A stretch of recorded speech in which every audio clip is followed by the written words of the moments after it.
ঈদ মোবারক, ঈদ মোবারক, ঈদ মোবারক। সবাইকে মনের থেকে অনেক বেশি ঈদের শুভেচ্ছা। আমি জানি আমি অলরেডি অনেক বেশি লেট, আজকে ঈদের চতুর্থ দিন চলছে, বাট এটা আমার ভিডিও ঈদের দিনের। ওই দিন বিকালে একটু সময় পাইছিলাম, যার কারণে বের হয়ে গেছি ঘুরতে। ঈদের দিন আমার বাসায় আমার আম্মু বেড়াইতে আসছিল, সাথে আমার খালা, খালু, আমার খালাতো ভাইয়েরা আর মামাতো ভাই বোনেরা। বাসায় সকালে সবাই অনেক বেশি মজা করছি, দুপুরের দিকে তারা চলে গেছিল। এখন বিকালের দিকে আমরা বের হয়েছি আমার মামার বাসায় যাওয়ার জন্য। আমার আম্মু অলরেডি গাজীপুরে চলেও গেছে, তো এখন একদম আমরা ফ্রি। আর আমার ছেলেটাকে আমি আমার মামার বাসায় পাঠিয়ে দিয়েছিলাম খালা খালু যখন আমাদের বাসায় বেড়াতে আসছিল তখন।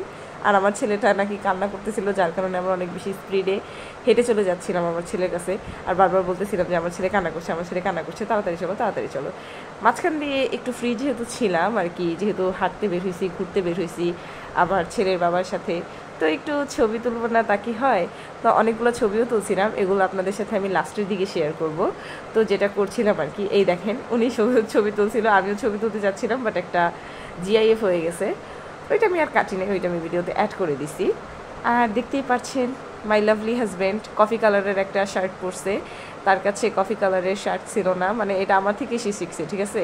সে কিন্তু আগে কি করতো, যেই ড্রেস ছিল, যেই কালার ছিল, ওগুলোই বারবার কিনতো, তার ওই কালারগুলো ভালো লাগতো। বাট এখন আমার সাথে থাকতে থাকতে সে শিখছে যে যেই কালারগুলো নাই অ্যাকচুয়ালি সেই কালারগুলো কিনতে হবে।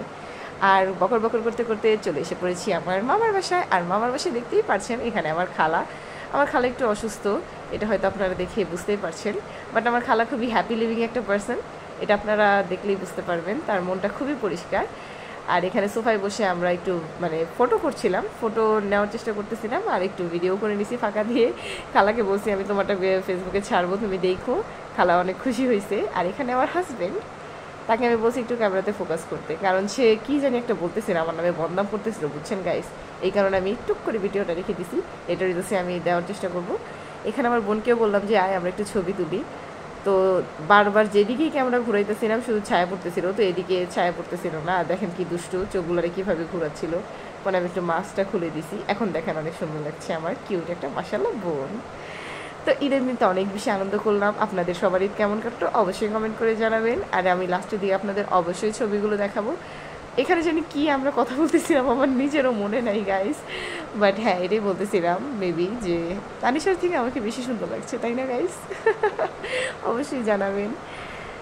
ওকে ওকে, সো নাইস, বিউটিফুল, এমন নাই। আমি জানি না ভাই কি ভুলভাল বলতেছি। ওকে, হোয়াট এভার।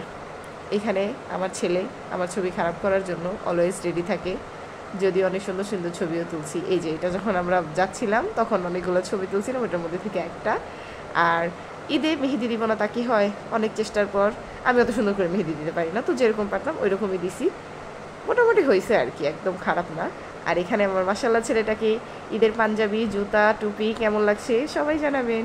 এখানে আমার হাজবেন্ড আর আমার ছেলে, সবাইকে ঈদ মোবারক আবার একবার।